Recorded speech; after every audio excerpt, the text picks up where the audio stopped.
It's the Geeky Gamer Podcast every That Thursday at exactly 3 p.m. Eastern Standard Time. We get together to stream live, just like right now. It's exactly 3 p.m. It's 3 p.m. sometime. Somewhere. I mean, it's close to 3 in Los Angeles. I'm pretty sure it's 3 in Mars. Oh. You're hearing the voices of Ken and Bill. Please, if you get a second and you like this riveting conversation, go to our Patreon, Geeky Gamer Podcast, or give us a coffee at Dreadlore. I'm drinking coffee right now. All our case letters, Mr. Interrupt brings us music, and Couchfire Media has this art and media production. Trois Reblay Productions does everything else. Welcome, we really Jeff. actually don't know what to do. Hello. Let's get the dude. Thanks for joining our podcast. I was going to say your last name, but I just realized that I didn't know how to pronounce it. I didn't ask you before, so let me try and say it, and you can tell me I'm wrong. Yeah, it's my favorite. Yeah. So it's Revilla. Is that wrong or right? That's because I'm from Pittsburgh, so depending on where you are in the country, the pronunciation changes from anywhere from like a Revilla all the way to a hard like Revilla, and Pittsburgh like Revilla, Jeff Revilla. Well, if you were I don't know if you're Spanish descent. I am of Spanish descent, so I would say actually my last name is Vasquez Villa, so Revilla would make sense, but I presume it's more Italian. Am I wrong? It's Castilian Spanish. We came over. Castilian. I think my family in like the 1600s was in like the army that was like stealing gold and stuff. I came in Mexico, and then we came up through Mexico, and then stole the gold in America too. We took it all. Yeah, that sounds pretty normal colonization stuff right there. Good job. Well, better stealing gold than America. Other things. Yeah, we'll take that. Jeff is a digital marketer, podcaster, and has created a studio called Poduty. Yeah, that's good. I like Poduty. Poduty. P-O-D-U-T-Y. It's that pronunciation also changes depending on where you are in the country. And he's a host of a trivia podcast called Stuff I Never Knew. We're going to talk some podcast stuff. Podcast stuff. What's going on? That's what I do. We can part time. Is that image behind you? Is that the studio? That's a real. Yeah, it's reversed right there, thanks to OBS and me not getting my settings correct. So it would actually look complete 180 different. So it's on the other side. But yeah, we have like a little 40-seat theater with cameras all around. All the events can be live streamed. Guests, just like we're having an interaction here where you're in different states than I am, you could be on this stage almost like a portal, bringing in guests from all over the country. People are watching you live. Then you're live streaming the whole thing out, and everyone's interacting. It's a really cool experience getting it all this tech put together to have like a central point for the world to connect in real time. Whoa, that's wild. I think it's super cool. I mean, that's extremely cool. Well, I'm interested, of course, in all the tech side of that and how who has shot themselves trying to make all of that work. It took it took some time. I am running separate mixers for the house for the live stream. I'm running a separate feed out from the live stream to the house just to prevent or else it gets messy quick, because as soon as the house picks up anything from the live stream, it's a disaster. So I'm feeding it a certain way, to the audience, so they're only hearing the things they need to hear, and I'm only sending to the people watching at home what they need to hear. And so far, it's been running pretty well. We opened in June, and those type of issues were resolved prior to June, thank goodness. So is it just you running this, or Myself and my daughter, really. She runs the front of the house. I'll produce in the back. There's what you can't see over on this side is there's a curtain with a control room. I'll produce the show. People come up on stage. They run. I usually say you want to try to produce like a 90-minute event. If your podcast is only 45 minutes, do a 15-minute Q&A and a 30-minute meet and greet. People love to say hi, put a face to the name, and like shake your hand, maybe thank you for a previous episode. And it just builds this event, this camaraderie that you don't get from downloading a podcast once a week. You can listen to it in your car or while you're working out, but you never get to see how it's made, or you never get to see what that person looks like. So this gives you that extra experience. You get to really immerse yourself in how they produce the show and how they work together. And then you get to meet them and like say, thanks for doing this show. That was a pretty cool episode. I also like the other one you did last week about Wisconsin bananas, because they're also known. You all know that about Wisconsin.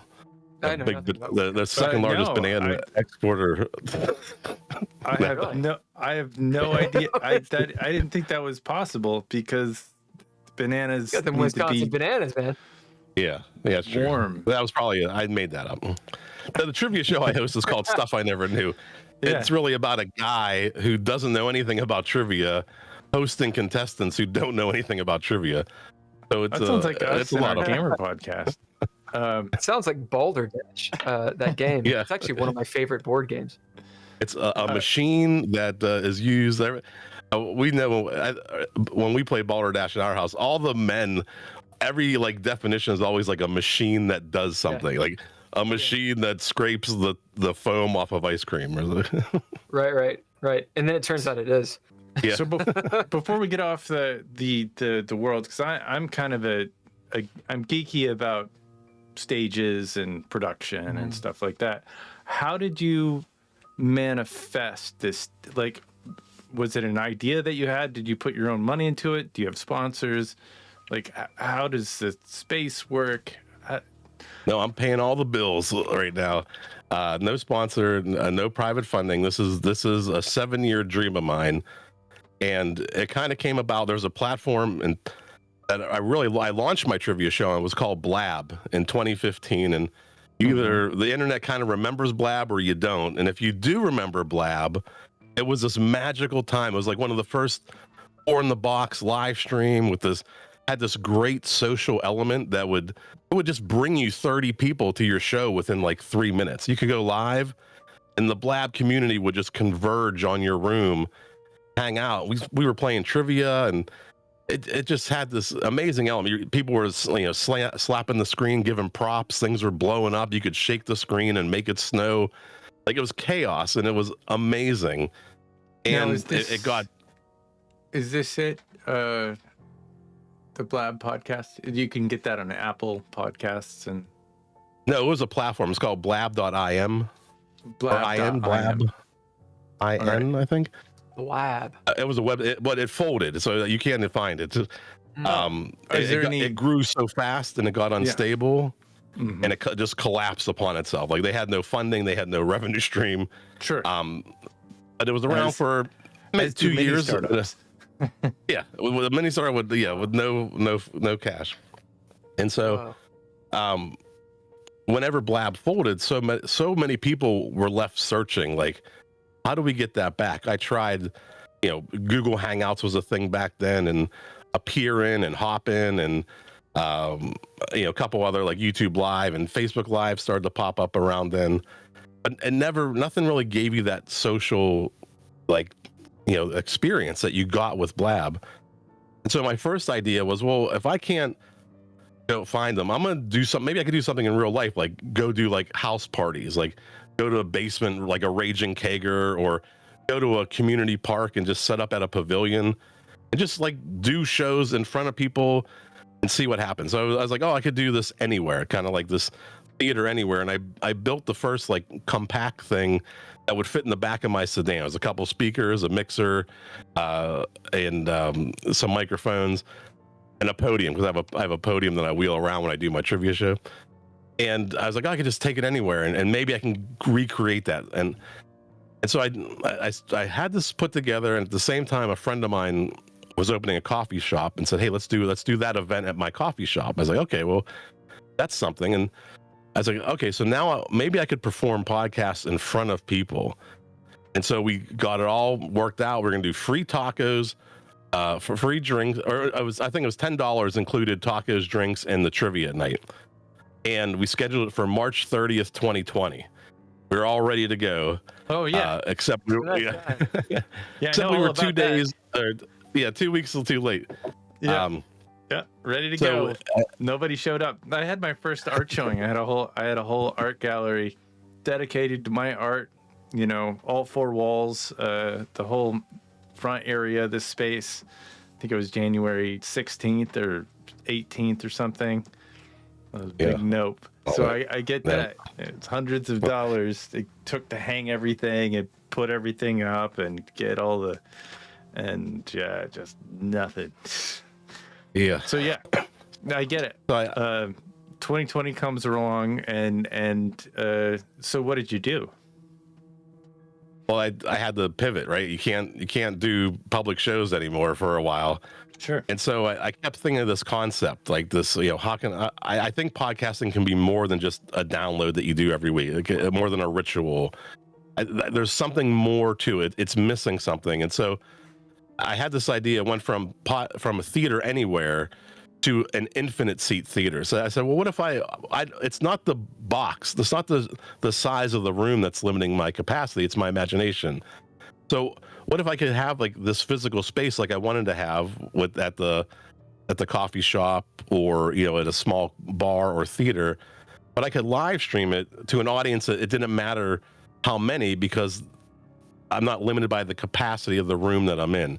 And so I called this the Infinite Seat Theater, and I proposed it to Podfest Origins because they did a virtual conference. They accepted me. I did a full presentation in 2020 at Podfest Origins, and I got really good feedback. They're like, there's something here. And so that kind of kept it going. And what happened is, like, I kept thinking about this. It kept manifesting in my head. I think there's something here.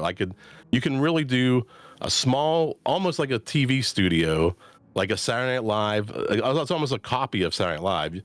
An audience comes in, you perform for the audience, you broadcast it to the world.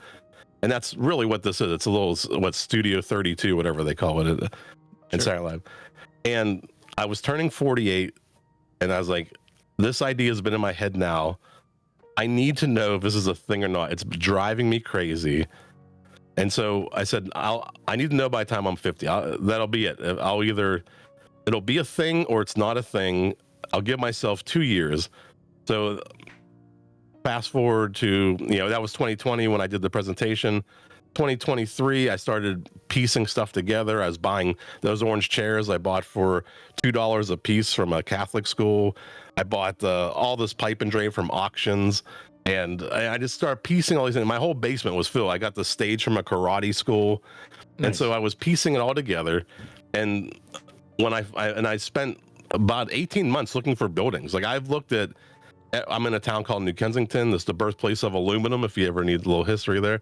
Yeah. I looked at every building in New Kensington. I really wanted to keep it in my hometown. But I found a building right across the river in a town called Tarentum. As soon as I walked in, after seeing like 40, 50 buildings, I walked into this space and I was like, this is it. And I signed the lease. And because I had everything already, we literally converged on that building. And in 30 days, it looks like it did now. It wasn't fully functional, sure, but I moved in 30 days. We painted the walls, got the truss set up, the lighting, and we had everything there for an open house. So just to show people this was coming. Did you have to get any kind of, I don't know, regulation? Were there any regulations about having this as a space? I know you got it. Is there alcohol at your venue? Are there food? No. I'm next to a bar, so people like that. And I'm BYOB positive. I don't know what or BYOB open. Is that cool? And your space, can people bring food, I guess, or Yeah, alcohol. if they're cool. So, So I'll throw if out you're the not uncool. selling food and you're not selling alcohol, are Well, I you do selling? have like small concessions. Like I have like non-alcoholic drinks Yeah, and snacks sure. and stuff like that. Just Okay. like a movie still theater have- kind of. You still have to have like some kind of food service permit of. Yeah, just like snacky presume. stuff. Yeah. I don't need to get the. You don't. You're not a restaurant. I'm not a restaurant. Yeah, I'm not getting Yeah. it certified by the health Yeah. department. I did have to get an occupancy permit. That's pretty typical. Mhm. They're the ones that limited me to 40. I would probably go like 60, I think is, Mhm. but it can get a little tight in there. So but, Sure. that's fine because I don't care about the capacity as much as the reach, which with live streaming, I can reach, many people. You charge people for people to enter, or is it free to enter, just charge to podcast, or is like how do you make money off of this? Yeah, my goal is because right now my goal is butts and seats, right? I'm going to turn these rooms over. I want to get more people experiencing because I'm not only trying to find podcasters who have never thought about this like I have for 7 years. Like, hey, you can also do your show live, record it, as another way to make a couple bucks for your show. Mhm. I also have to train the public, like, hey, just like a comedian or just like going to see live music at a bar or a venue, this is something you can do with podcasting. You can go watch a live podcasting. So I'm trying to train, two separate sets of audiences that this is a new form of entertainment.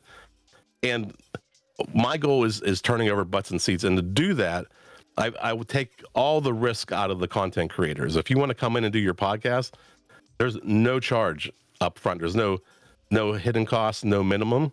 Wow. I'll build you a landing page. I'll facilitate the ticket sales. I'll record and produce the event for you. At the end of the night, we sit down, we go over the sales together, and we split the door 50-50. Okay, so there is a door. Well, that every little bit helps because as we are podcasters, we know that it costs us money to be here. There are hard costs every month, from the internet to the lights to the subscriptions to this or that. I mean, I tell podcasters, OBS is free, but that's about it. I say, look at it two ways. One, there are hard costs, right? You have your hosting costs, you have your web costs. You have certain things. This is an opportunity. Let's say you come in and we work together. I try to get you to that 90-minute sweet spot where maybe you're doing a 45-minute to an hour show, a meet and greet and a Q&A. So you're giving value for 90 minutes. And that's probably a $10 value ticket. If you sell, say, 10 tickets, right, you're going to walk away with $50, right? If you sell 20 tickets, you're going to walk away, right, with $100. For most podcasters, I'll show you the data. That's substantially more than they make all year, right? So they're going to not only cover their costs for doing one show in front of 20 people, right? They're going to cover their costs for like 4 or 5 months. So right off the bat, the risk to them is minimal. It's not going to cost them anything if they sell 0 tickets. If they sell some tickets, now their hobby just became free, right? It's not costing them anything. Now they can have a little more fun. They can experiment. But we talk about like podcasts and advertising and revenue, and most podcasts don't even get 150, 200. It's not even 80% of shows don't even get close to 1,000 downloads per show. And a lot of podcasters are chasing this magic thing of doing host read ads. Like, if I could just do a host read ad, I know I can get $25 per 1,000 downloads. Most podcasters, to get to 1,000 downloads, to do one host read ad for a $25 valuation, that there's a lot of work there to get to 1,000 downloads. You're getting $25. It's like 2.5 cents per download in that case. Whereas I'm saying a ticket sale is worth $5 like a download, right? Because they're there in front of you. It's 250 times more valuable thing. I'm just trying to do the math in my head. Somebody in front of you is so much more valuable than a download number that you see as a statistic next week. You're turning podcasters into bands, because that's the band model, isn't it? The band model? Yeah, the band model, like playing different shows. Like if there was a series of clubs like your club, you know, podcasters could go from, like, indie podcasters could go from club to club and make $50 a night, you know, like bands used to. That's 1,000% my goal. I mean, I grew up skateboarding, punk rock, 80s, 90s. Like we had Club X, and you were in Pittsburgh. If you had Club X out here, you know, these small clubs were the lifeline, the lifeblood for me as like a teenager, a 20-year-old, going to these clubs to see like these, you know, see Bad Religion, see No Effects, Bouncing Souls, you know, see all these guys come through town when I was a kid. You're like, oh, okay, there's a scene here. And I think that can be like that for podcasting. And I want to see, like, I tell people, like, here's what I'm doing. Do this in Cleveland, do it in Wheeling, West Virginia, and Baltimore, so that when somebody wants to do a weekend, you know, they can go hit 4 cities, make a couple $100, have fun meeting 4 people, traveling around, covering your expenses, and just having a good time. That's where I see this going. Now, I am probably a little bit ahead of the game, probably a couple years, but I think people are going to see what this is, and it's going to catch on like wildfire. Like when people experience it, when people sit in the audience and they interact and they see it all, like it's something different and than you would get sitting in a movie theater or sitting in a comedy club. It's that full interaction, you know, passing the mic. Now you're part of the show. You could be having a guest in, you know, Portland, Maine, and you're asking them a question and they're answering you in the show, and somebody in Oklahoma is watching all this. Like it's the craziest thing, and you get it when you experience it. And just like those clubs in the 80s and 90s, it was so good. Like that was like I mean, that's how we lived, right? We lived through the scenes that we were in, and I think podcasting needs like a lifeblood like that. I don't want to say a gritty or a seedy or like a nightlife mentality, but it needs to have like a little edge to it. I want you to walk in here. Cocaine and graffiti in the boys' bathroom. That's in the back room. It's all bright and colory out here.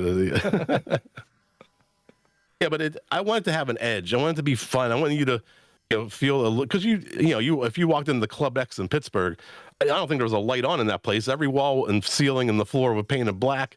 And it wasn't until you like turned 3 corners before you saw maybe an exit sign in a corner. Like it was just so dark, and you're just trying to like find something. And I think that's the kind of experience that we're not that gritty and not that seedy, but those in-person experiences, that camaraderie, the meeting your neighbors at a local place, that getting out and having a night out that's not $500 like everything else is anymore. Like try to go to an amusement park or try to go anywhere and it's not $250.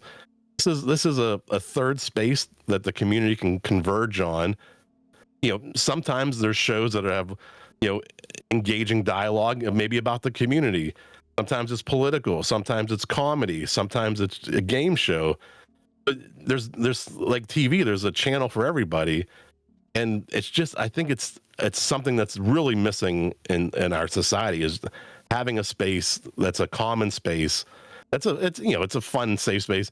Yeah, there'll be fun, gritty nights, but there'll also be, I do a lot. My trivia shows are very family friendly. So you can bring the kids when I'm on stage. But the kids couldn't see our podcast. Well, we'll put a parental discretion, which will sell more kids tickets, by the way. Yeah, I'm sure. Yeah. Do you have any thoughts, Bill? Yeah, I've written down some stuff. I don't want to derail anything. I thought I was derailed. Oh yeah, no. That's what I do. I mean, you've kind of answered one of my questions, Jeff. But maybe a more focused question would be, why are you doing this? You told us the story. Yeah. Like, what's the motivation for doing it? I do love events. Like I love during COVID, in between there, I was producing some International Podcast Day, Indie Pods United, Women of Indie Pods. I did some events for Sarah Bradford for autism. We did 4 events together, and that part I love.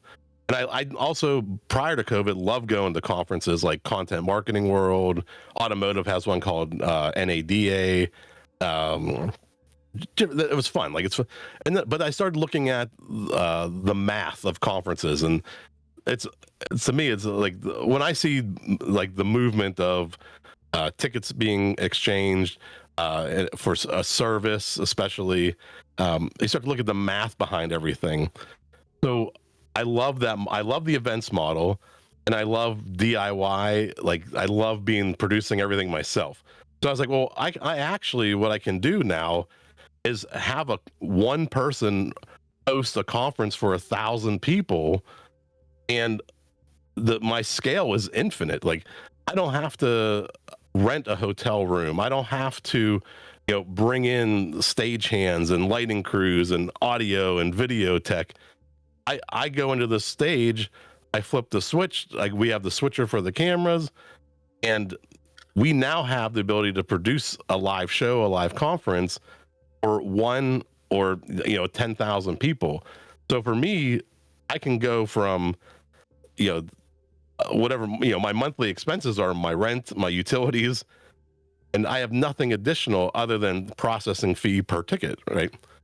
So when I go from a 10-person event to a 100-person event, the margin for me as a business owner is incrementally better than if I had to go to the next size hotel room or the next size ballroom at a conference. So I see this as a viable business, not just for entertainment, but for events, and something I could do and support myself and my family full time. Now I've given myself a 2-year window. We'll see how it goes. I might need a little bit more time, but I'm committed. I'm all in for 2 years, no matter what. Okay, so I heard a couple different answers there. Okay. I wanna narrow it down. Not that it has to be one, right? People can do things for many reasons. So you like going to conferences, which conferences are cool. You get to travel and all that stuff. And it sounded like the conferences you attend might be an eclectic bunch of conferences. Is there any sort of throughput, or are you just interested in going to conferences? No, they're like either marketing related or podcast related, or in the industry that I also work in, automotive related. I see. So like that makes a little more sense. Okay. Yeah, and these conferences they're are not variety. they're not cheap though. I mean, when I hear conference, I hear like $500 for a weekend just to get in. Am I wrong about this? You're not wrong, and that's obviously a much higher level of experience than I can offer. Right, I'm just a one-room guy. So I'm not trying to compete against those. I can do is these smaller, intimate events that scale, rapidly. Sure. Okay, so it's a business. You're doing it because it's a business, and well, I mean, I love podcasting too. Right. I know we didn't talk about this, but from 2000 to 2001 to 2008, I did own a skateboard shop, a skateboard park, and I did skateboard manufacturing in Pittsburgh. And about 2008, I got a little wrapped up in the manufacturing. I didn't know like what a housing crisis was, and I had leveraged really heavily on manufacturing, and I just watched like my sales drop like 30% a month after month after month. Yeah, Right. I had to walk away. And I've always loved like those 7-8 years, obviously, or you remember them so fondly as I was my own boss. I got to pack orders and ship stuff all over the world. It was a lot of fun. But I've always wanted to do something again. And, I waited 12, 13 years to really dip my foot back in the toe back, in 15 years actually, to try something again. I always knew I would. And this idea has just been eating at me. So I was like, all right, I think there's something lucrative here. I think it's something I really love. I love producing I found I really love producing more than I love being the center of attention. And doing all this is, I mean, I am passionate about podcasting. I do this all the time. I do 15 interviews a month. So you're getting into my next question. I said you don't need apologetics for it. It sounds like you're an entrepreneur that's driven and has a lot of ambition, and you want to work for yourself, right? Eventually, yeah. That would be like my ideal job is, this supports myself and my family. Yeah. That'd be great. I would do this. This would be the funnest job in the world full time. So if you have a place that's 40 people and you're charging $10 a ticket, so it's $400 a show. Or in person. Half of it. Huh? Or in person only. I can also sell a virtual ticket for you too. So this is where I'm at. Oh, okay. I'm sorry. About the business model. No, you know what I'm going to ask. As in, how you make money off of it. Yeah. So obviously, $200 is not a lot of money. No, but for, like I said, for most podcasters, that is more than they make in a year, right? What I mean is, I hear what you're saying, but that's a statistic, right? Like, if you're trying to support yourself, like in LA, for example. Yeah. This would not work. I don't know what the cost of living is in where you are, but $200 it's great. If you made $200 a day. Yeah, it's a bare minimum though. $200 a day. It's like you got to. Pretty good. You got to do that for 20 days a month. Correct. So the goal is yes. Hey, if I can fill that room up all the time, that podcaster makes half that. I make half of that for the house. But we want to go beyond that seating capacity. We don't want to just think of ourselves as being limited by the people in the room. They may have friends and relatives and fans around the world, in Florida and California, who also want to watch the show. Sure. I usually don't sell the virtual ticket as the same price, although I do offer the recordings to all ticket holders. That's one thing that I didn't mention. No matter which ticket holder, you have the option as the content creator. So you would have to agree to this, that I can make the recording available for 7 days. I recommend to do that. One, just immediately cut down on anybody requesting a refund because you delivered on the service. Because some people, I forgot about it, I missed it. Well, you get the replay for 7 days, so you paid for that, and you knew that, and we're delivering on that. So obviously, if you get sick and can't make it too, I mean that's great. And I'm not unreasonable either. I have refunded people. I have a soft heart, but my goal is to make sure that no matter what, I'm fair to the house and I'm fair to the person who's producing the show with me, that we're going to give what people paid for. Like, we want to deliver on that. Sure. So I always say, hey, just do 7 days of replays so that, you're going to limit your chance of anybody hey, can I get a refund? But you're selling, you said to people who aren't there, this is, you're not posting all of your shows on YouTube for free.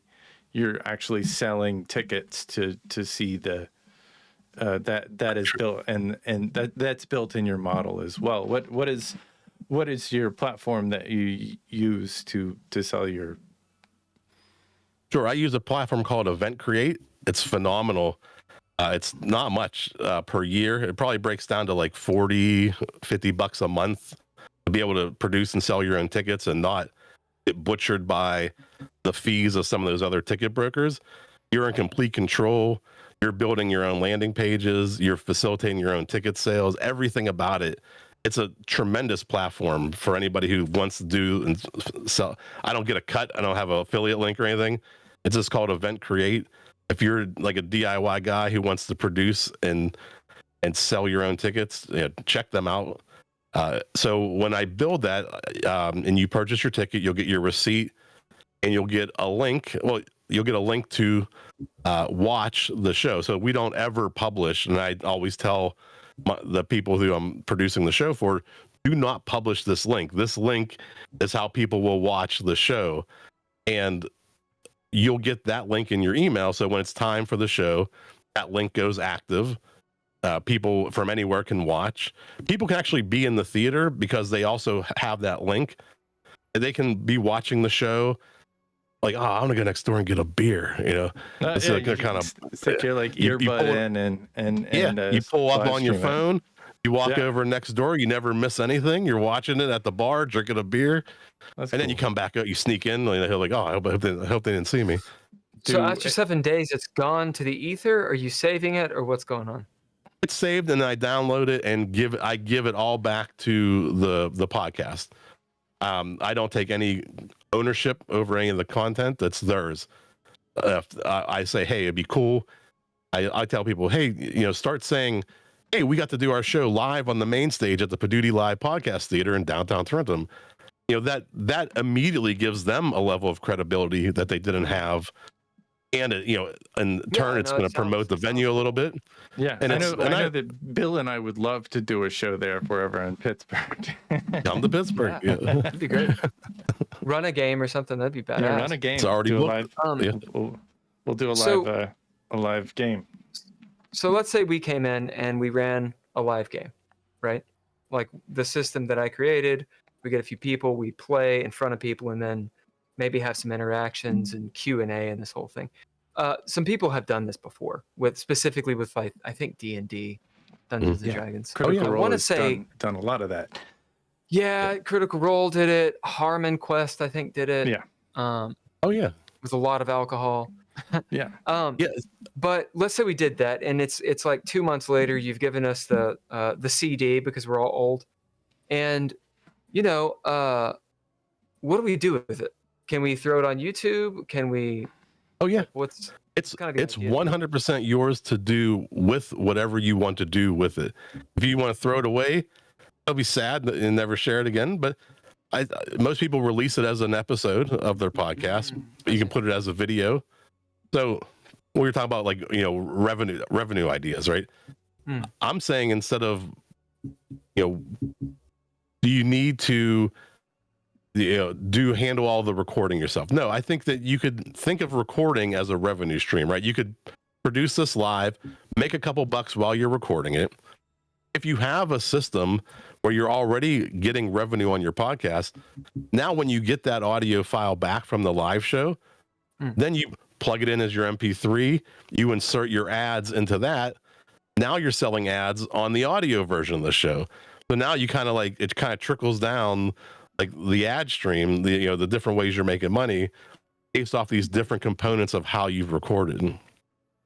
And basically it's more fun to do it in person. It's so much more fun. Yeah. Yeah, I mean, it sounds cool. It's scary. Yeah. I mean, I get stage fright. When I played in bands, I would always turn my back to the stage. I couldn't look at everybody. I'm like, I'm done. I'm like, I just thought you're being cool, man.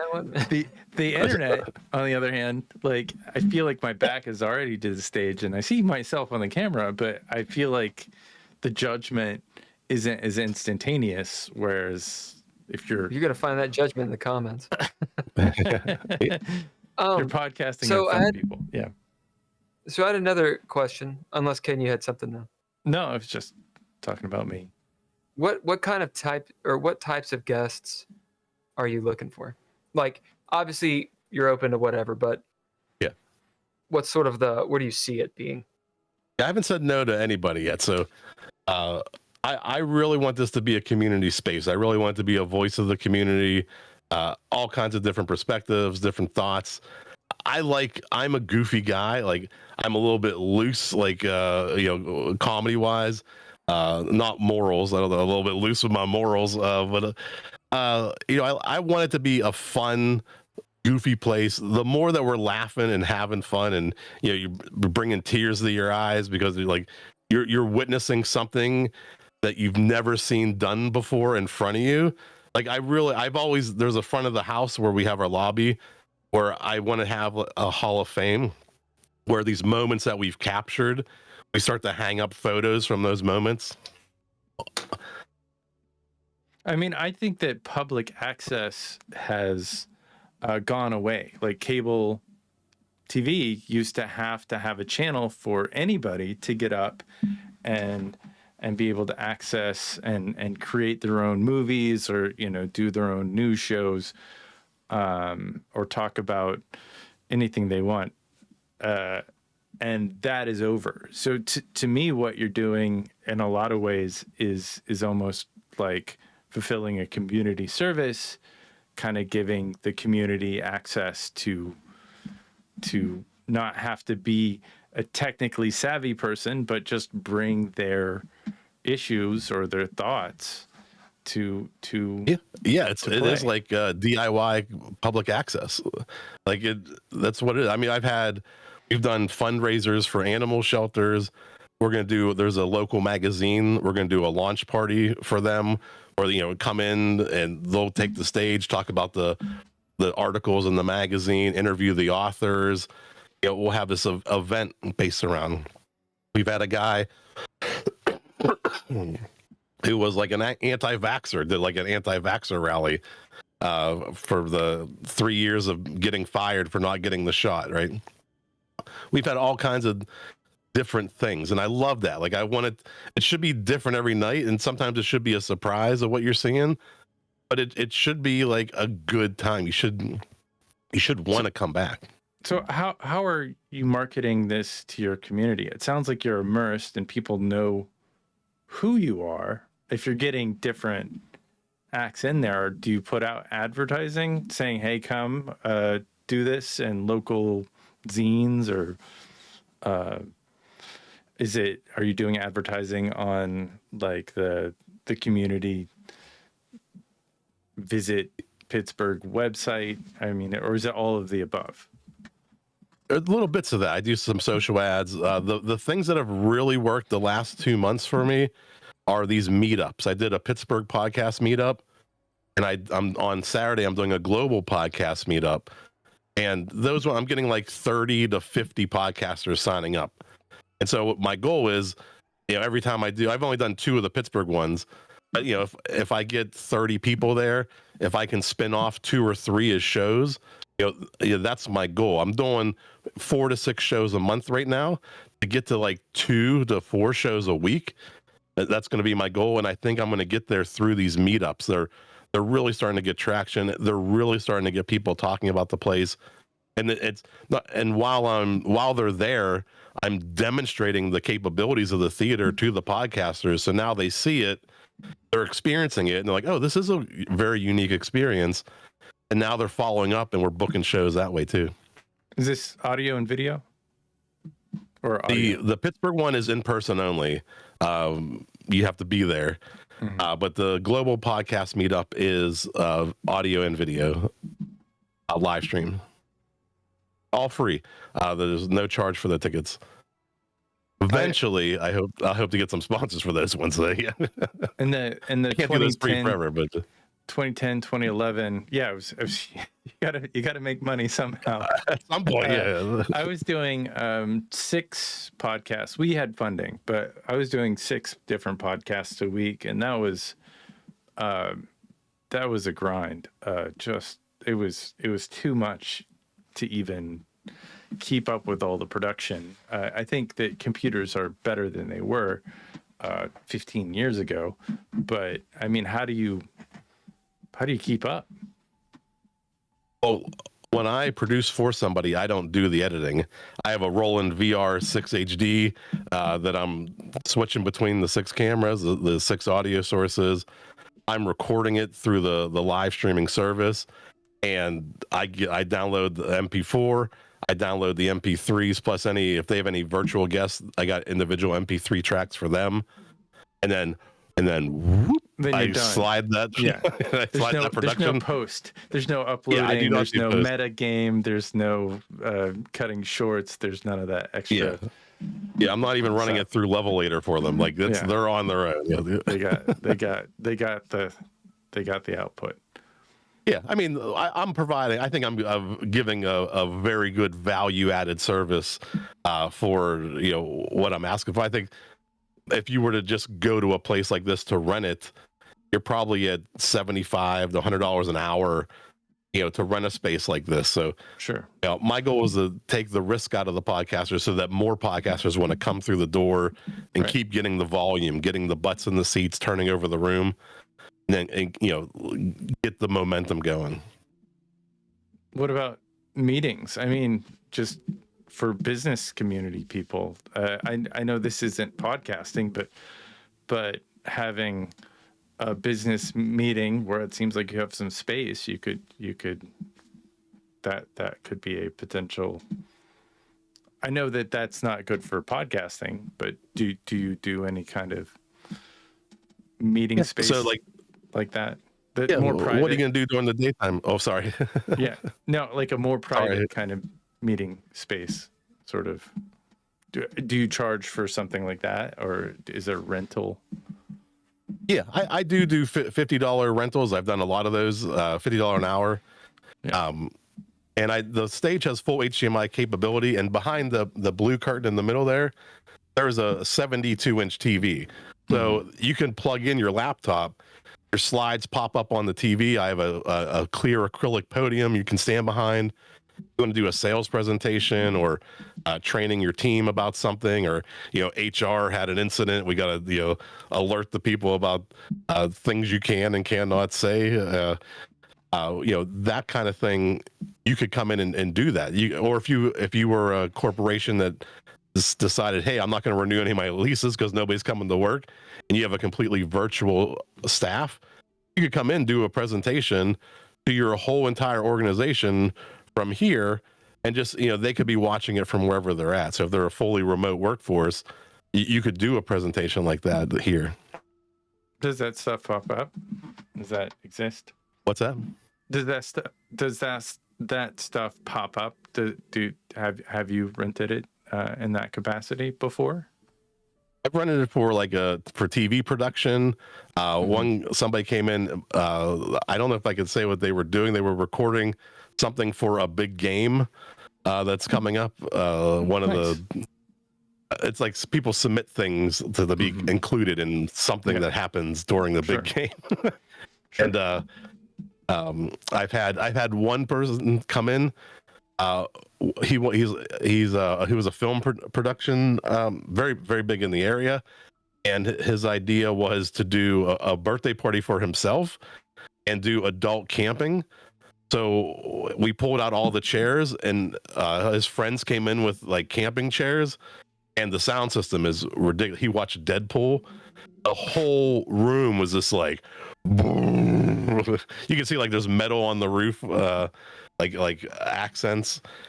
Everything was rattling. You can't watch a Marvel movie with loud volume. It hurts in close proximity. A lot of bass. But it was a cool idea. He rented it. He brought in pizza, and they watched Deadpool and Hudson Hawk. Yeah, Hudson Hawk was great. And they had a great time. It was an experience I didn't think of a use for the space, and he loved it. They had a great time, and it was pretty amazing. I love that Hudson Hawk, dude. I have not seen that movie in a minute. I confused that. I watched the YouTubes, and I confused Hudson Hawk with Ethan Hawke. Breakfast of Champions. No. I'm just gonna shut up. I know when I'm getting trolled. The Jackal, which is a very, very, very different movie than Hudson Hawk. Yeah, the original Jackal. They remade the Jackal. I think the Jackal has been remade with the guy from Fantastic Beasts. Really? The Rock. No, the redheaded. Yeah, the guy. Yeah, he was. Yeah, he's played a whole bunch of. Andy Bonaducci. Theory of Everything. Yeah. Is what he played in. He's a really good actor. He's good. No, I'm thinking of. There's the '70s one, but there's the one with Bruce Willis. He's in the Jackal, isn't he? I don't think so. Am I he's in. I mean, what am I thinking? Where he's an assassin. Yeah, I mean, I'm sure they're. He was kind of an assassin in Hudson Hawk. He's bad, dude. A little bit. Red. But I thought Hudson Hawk was a little bit more of a comedy. Yeah, it was definitely a comedy. And there was another comedy that he was in. He was in Breakfast of Champions, which I absolutely loved. Yeah, it's The and- Jackal. It's a '97 movie called The Jackal. Oh, it is. So And he he was. is a bad dude. Okay. Yeah. He's All right, despicable. Gotcha. in it. Anyway, my point is, and he's in Hudson Hawk, right? Yeah. Yes. Okay. Yeah, I confuse. You guys are giving me nothing here. It's like I'm like talking to a wall. It's like, you know this, and you're like, Yes, and give me the yes and the no. yeah. Never mind. And then I found $5. How about that? Yeah. I tried to go with Ethan Hawke, and that didn't work. Ethan Hawke, I just saw a clip. I did not go see the movie The Northman, but apparently he's in it, and he's scary. Also, Willem Dafoe's in it, Oh. and of course he's He's Willem in Dafoe. He's everything. awesome. But Wait. Ethan Hawke is in this movie, and he is a scary, scary, scary dude. Like all like Vikinged out, and you guys are not interested at all in this. Ethan movie Hawke is stuff. great. Nothing wrong. You know, I heard it made a lot of money though. Oh, money! Hey, Made a what's lot of going on? money. I bet. You know, they were businessy about it. Yeah. Right. Right. You know, they had a tactic to get people interested. Speaking of, I don't think the Northman made any money. Yeah. I believe that. Pretty sure it was a big old flop, which is unfortunate because it was a good movie. Marketing, you got to be creative. I respect people that are business minded. I am an entrepreneur, so's Ken. In so much as we have started our own countries. We've started our own countries. Wow, that's And, great. That land of we, Kenistan. We have followers. Lana Sam Kinnison, though. Yeah, we've started our own companies, and you know, to various degrees, they've gone well. But I'm not a business-minded person. So when I think about doing a podcast, for example, this podcast, to do it as a hobby, right, versus to do it as work, maybe this is the wrong way to think about it.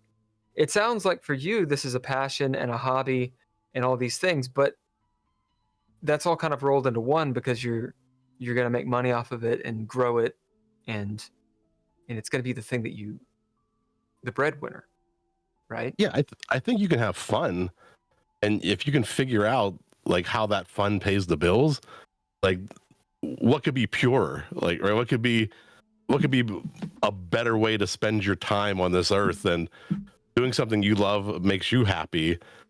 It provides a service. Other people are happy. You know, I don't mind being if I'm profiting at that point. Like, I'm providing a service. I'm bringing people together. They're enjoying that service. Like, I think it's a very noble way to live a life. Like, you know, there's been producers, you know, people who come in and, you know, some producers just bring an act into the town, take the town for everything it can get, and then they go away. I think this is something more that's like part of the community.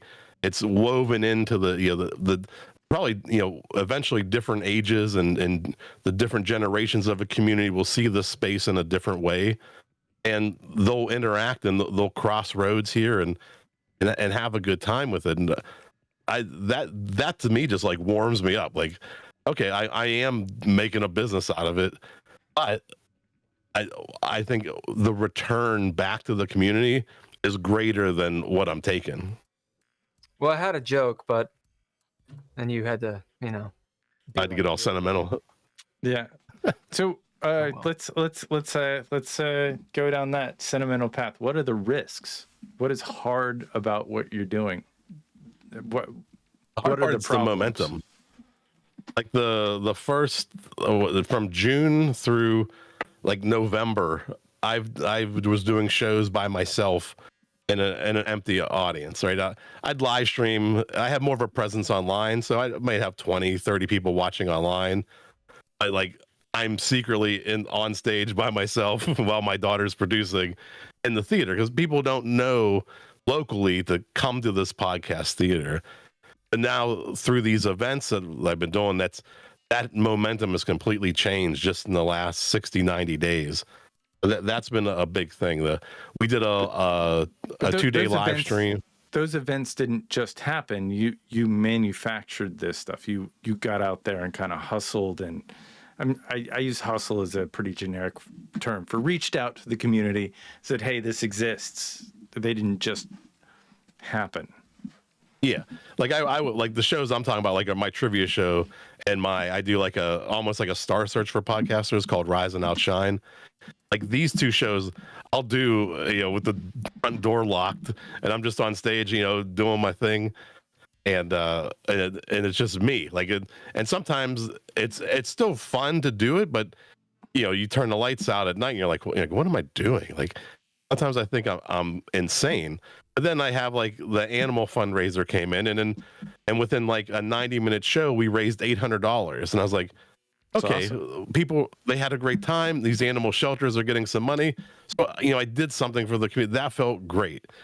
And then we did a 2-day live stream where I had every half an hour, a new podcast from around the world took the stage, either virtually or in person. And we did 2 6 hours. So it was 12 hours, half-hour show. Yeah, 24 shows for 2 days. And we had a blast. Like, all these people got to see the theater in action, the technology working. That was at the end of that was a lot of fun. But then like the next week, there's like I have no shows booked or anything like that. So, these highs and lows are so dramatic right now because like I'll hit a home run and it's like, oh, I'm on top of the world. Right. And then it's 3 weeks before, I even go back to check on the theater again.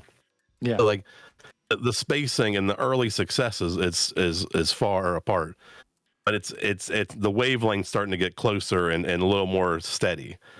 So there are highs and lows. I'll think I'm the smartest person in the world for like coming up with this one day, and then the next day I'm like Ace Ventura in the corner of the shower just crying. What have I done? Yeah. Because you've got responsibilities and you've got things you gotta. I've been wanting to open up a studio. I've been in film production for years. Making a place not unsimilar to what you've got and created. But the thing that keeps me from doing it is I'm not sure that my community is big enough to where I could even take a risk like that.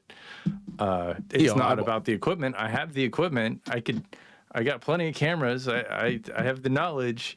But the fear that I have is, it would have to make, I don't know, $1,500, $2,000 a month just to,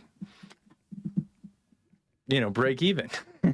Yeah, you definitely need runway. Like my trivia show, I also sell to a local cable company, so I get some money for producing that show. So that goes a little bit towards my bills. I get a little bit of Google AdWords from a disc golf channel. No, disc golf channel. We started in 2014. Okay, that's cool. I get a little. I have some money coming in to offset it. Now, part of when I said I looked for a while to find the right building, I was during peak real estate values, landlords going crazy over rent. Sure. It took me a while to find the right building. My rent here is $800 a month. So my risk is very low as far as my overhead. Probably my second most expensive thing is my internet's like $200 a month. Yeah. So like, for $1,000, and then electricity maybe 100, and gas is like 100 right now because it's winter.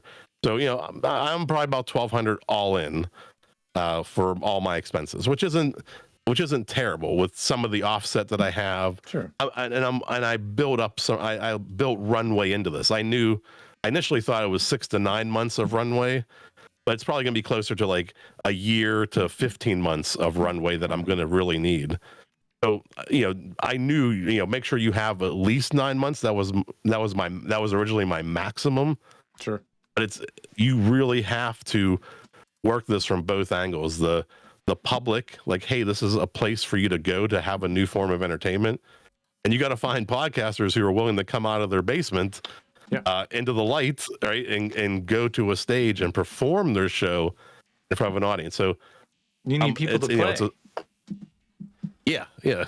Yeah. And I need friends. I don't have any, my problem is I don't have any friends. This would be easier if I had friends. Yeah, exactly. I mean, if I was in Pittsburgh, I guarantee you I'd figure out something to do once a week at your space. I promise you. All right.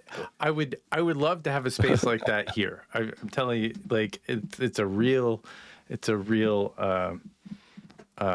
I think you add a lot to the community, and it's National treasure. Is that what you're saying? That's a real. It's a community service. Okay. Okay. It sounds like a community service, public access community service. Do you get any game nights? Do you have any game nights? I do like I do live trivia. Those have done better when I tie them in with, there's a street festival that happens right on my block. Mm-hmm. So I pull people in like, hey, as soon as, because it goes from 5 to 8, at 8 o'clock, I do live shows. So those ones are fun. And when I do trivia, it's fully interactive on your phone. So when I'm live streaming it, I pull up, it's called Menti. It's a service, Mentimeter. You can play right on your phone, and there's a scoreboard so that you see real-time scoring. You're playing against, people not only in the theater, but around the world. So you're kind of all competing. That is a lot of fun to do it that way. And one of the things that I would think, and I've kind of done a little bit of this, and it's something I want to do more of, is go to like comic book shops or Dungeons and Dragon stores or game shops. I bet if you put some flyers up, or talk to, because they meet every week at their places, and with the popularity of the Harmon Quest or the Critical Role, having like a role-playing type game, I think, because role-playing games meet every week a lot of times, and people love doing that stuff. So if you got a game in there, I might even watch. We should probably try to get them to interview those guys on our podcast. We have a great store that opened up. It's already expanded once. It's called the Feisty Goblin here in New Kensington. If you're ever in the area, I think they sell online as well, but they have a great community that shows up, plays every week. They're always doing like launch events and like special packs if you show up on this day. Real good local community. I'm sure one of them has a podcast. Oh yeah. I mean, so, pulling those guys, get some Warhammer 40K with the little creatures. But yeah, Ethan Hawke. I think, Ethan Hawke. Tony Hawk. Tony Hawk. There are many Hawks. So many Hawks. Well, I think we got about 15 Hawk. more minutes. Do you have any questions, Ken, going on? Anything burning? Yeah. So, what do you think? Do you consider trivia to be educational? Is that something that, or like, does that help with the furthering of education of the community, or do you think it's? Tell us a little bit about trivia. I think people have told me two things about my show. One is some people have told me they've actually learned stuff on my show, which is crazy because a lot of times I'll do like this or that, or like a real or fake flavor of Oreo. And, from somehow through all that, they learn something about Oreos.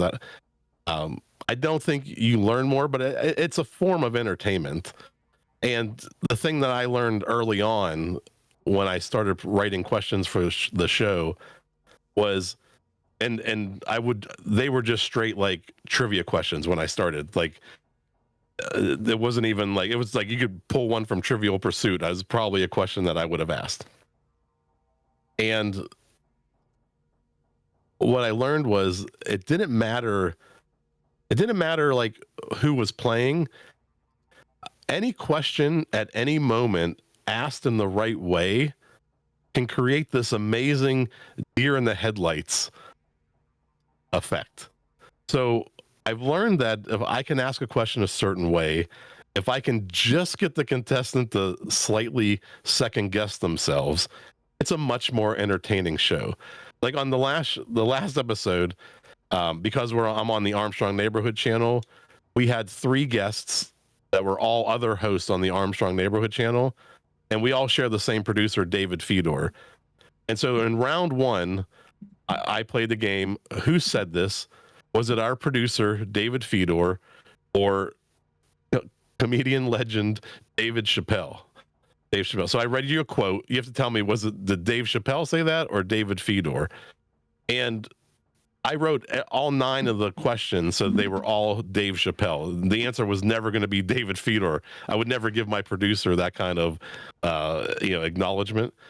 And by the 3rd or 4th question, the contestants were going crazy. Like they couldn't fathom that the next one would be Dave Chappelle again. Like there's no way he would do 5 Dave Chappelles in a row. And so it was all over the board. Like it was so much fun getting people to it's like the game within the game. Like, yes, you can answer these questions right, but I'm also going to mess with you the entire time and make you very nervous. So if you're going to be on your podcast, what do they need to know? What expertise is helpful? It's almost all general knowledge, and I would say it's easy to medium level trivia. I don't ask president stuff or Grammy winners. It's just general knowledge, usually the same things that would be in Trivial Pursuit without Grammys. And I hate what year was the Grammy for blah, blah, blah. Like, I don't care about that kind of stuff. Like specific years, I don't usually ask things like that. Like awards, I don't do things like that. It's very general. It's supposed to be fun, lighthearted, and so the whole family can listen to and have a chance at winning. Yeah, it's it looks like a fun show. You've got some animated graphics that pop up. Everybody seems smiling, and I guess you only have 3 or 4 people on your. Three guests per week, and plus myself as the host. Yeah. Okay. And how do you find these guests? Where did the guests come from? Through Facebook groups, through Matchmaker.fm, through Podmatch, references. If you just ask, that's another way to get on. In between we're doing the TV show once a month now. The other 3 weeks, I'm doing live versions of the play along game with co-hosts. So instead of you would be playing along with me, if you want to do a version like that, I'll ask a question, people are playing along, you're playing along, and then there's witty banter in between while we're waiting for all the answers to come in. You've got some personalities and that are playing along. Some wild cards. A lot of. Yeah, I like people who want to have some fun. Sure. The best players on the show are the ones who, in the final round, if you buzz in, you start losing points every time you buzz in, then you're wrong. So those people who end up getting into the negative numbers are the best contestants. The ones that just sink the ship once it starts going down, and they just buzz in for everything, just swing for the fences to try to get back into the game. That to me is the most fun. Do you what do you use to produce it? It seems like this is a little more complicated than your average OBS setup, or is this just OBS with? That's we're using StreamYard to record there. StreamYard, and then the producer edits it and adds his accoutrement, I think he would say. That's why I don't quote him, and he doctors it up for television. Very cool. Well, it looks like an interesting. If you like trivia, I know that trivia nights in real life have made a big comeback locally. There are a lot of places here seems like every other night of the week there's a trivia night. It seems like a successful endeavor, and people really connect with it and want to win that big prize in the end. Big bucks, no whammies. That's right. Yeah. Big bucks, no whammies. But yeah, I really like the idea of creating a studio and giving public access to it. I think that is just super cool. I would like to see how that turns out.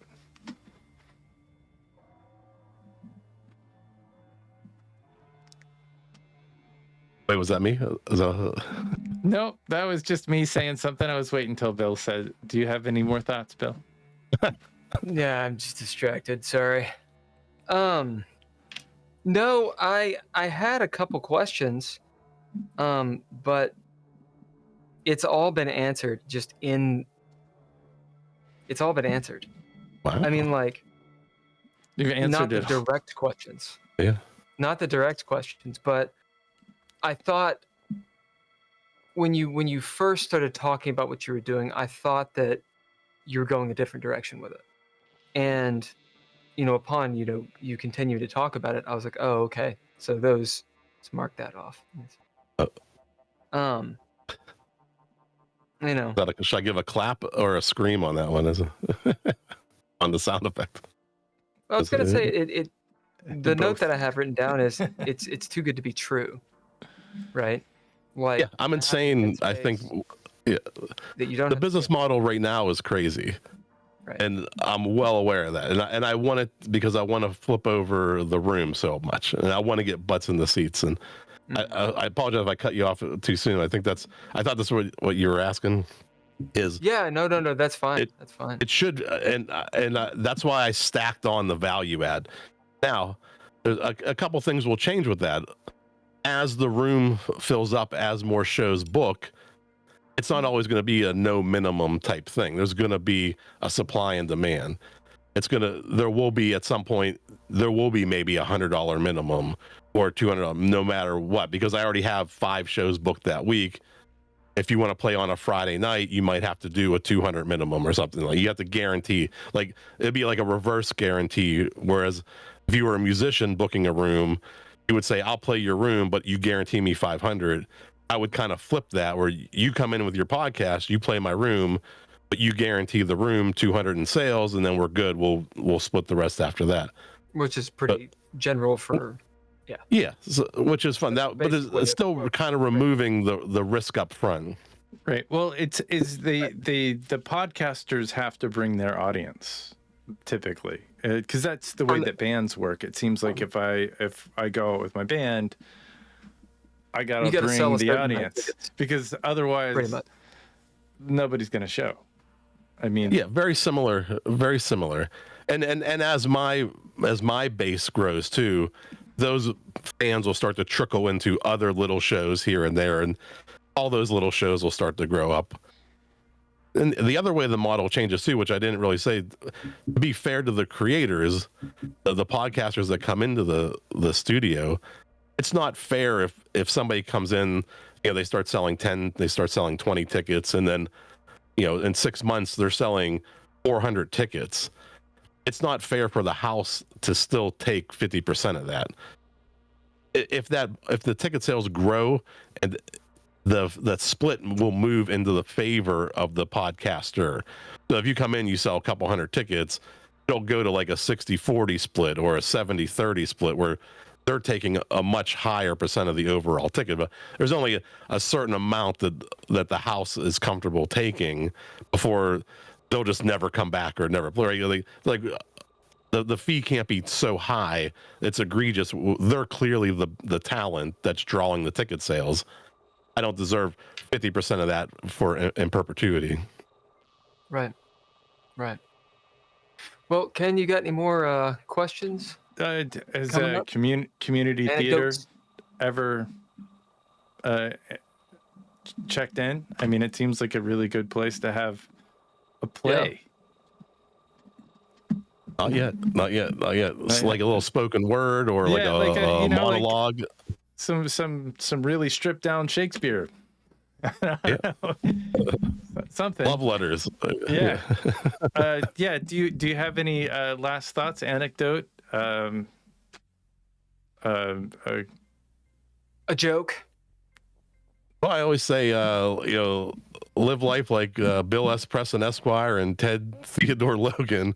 Just be excellent to each other. Excellent. Party on, dude. Party time. Excellent. Well, it's been a pleasure. You're definitely living the dream, and I would personally, There it is. I would personally very much like to have a shop just like your shop in my neck of the woods, because I think it's really fucking cool. So, Oh, thank you. And Very cool. it's so great to just hit like 3 towns in a weekend. It's like a dream I really see happening, and hopefully you're on the stop. yeah. Please, please reach out if you're ever in Kentucky or Van Nuys, Los Yeah. Angeles. For some reason, you're in Los Angeles. This has been the Geeky Gamer Podcast with Ken and Bill. Consider checking out our Patreon, Geeky Gamer Podcast, or our coffee, and that would be with Dreadlore. We do love coffee. Spelled KOFI. All lowercase letters. Mr. Interrupt supplied the score. Couchfire Media brings art, media production, and Trois Replay Productions brings all that other The jazz. whole bug of whatever they do. Thank you very much, Jeff, for being a part of this. Visit his website at Poduty. Dates and deets at Poduty.com. Poduty. Poduty. All right. We'll see you.